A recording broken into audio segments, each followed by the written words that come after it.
Si vous avez regardé ma première vidéo sur GeoGebra, c'est-à-dire comment le télécharger et l'installer, donc vous avez normalement sur votre bureau la raccourci vers GeoGebra. Donc voici comment il se présente.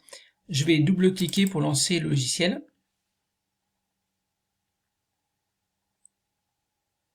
C'est un petit peu long au début. Donc voici comment il apparaît, en tout cas pour moi, peut-être vous de manière différente, mais c'est pas grave, on va le paramétrer pour faire de la géométrie. Donc ici vous avez un petit triangle ici sur le côté. Ce petit triangle permet de faire apparaître des menus.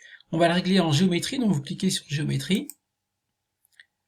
Comme ça, GeoGebra a une page blanche sur laquelle on va créer des objets. Ensuite, vous allez dans Options,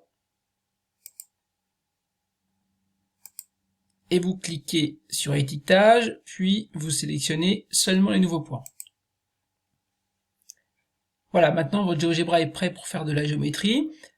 Comment alors fait-on pour faire quelques objets? Donc ici on va activer des outils. Les outils, ils sont ici. Alors il y a plus que ceux que l'on voit, puisqu'il y a un petit triangle à chaque fois qui fait apparaître plusieurs outils. Donc chaque outil a une fonction qui est décrite, point, faire un point, etc.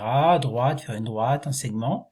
Donc tout est bien indiqué, vous ne pouvez pas vous tromper. Chaque outil a son image et ce qu'il fait.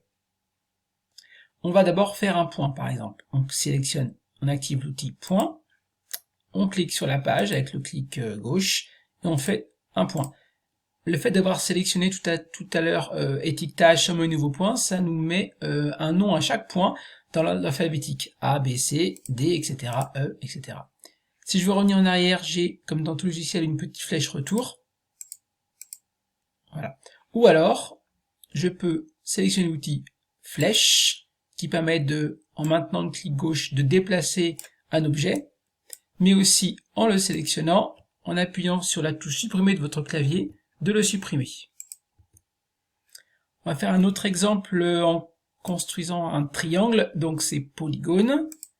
Je clique une fois sur ma page blanche, une autre fois, et je reviens en A, j'ai un triangle. Là j'ai relâché mon clic, et je peux déplacer ce triangle, comme pour les points. Si je déplace un point, je déforme le triangle.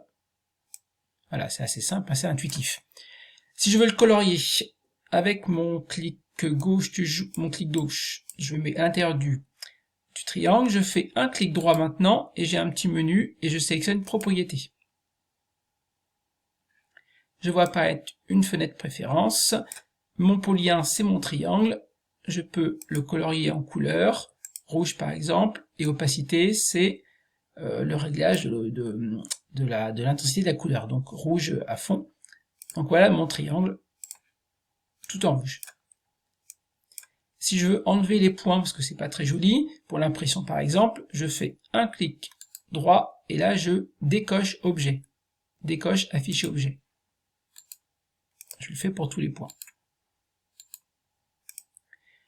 Si je veux les faire réapparaître, je peux faire retour, bien sûr. Ou alors, autre option, je reclique droit à l'intérieur du triangle, je fais propriété, et ici je vois apparaître mes points, mes segments, en fait tout ce que j'ai construit. Donc mes points, ils ne sont pas cochés en bleu. Si je les sélectionne, avec le clic gauche, je les fais apparaître. Donc voilà pour quelques éléments de base de GeoGebra.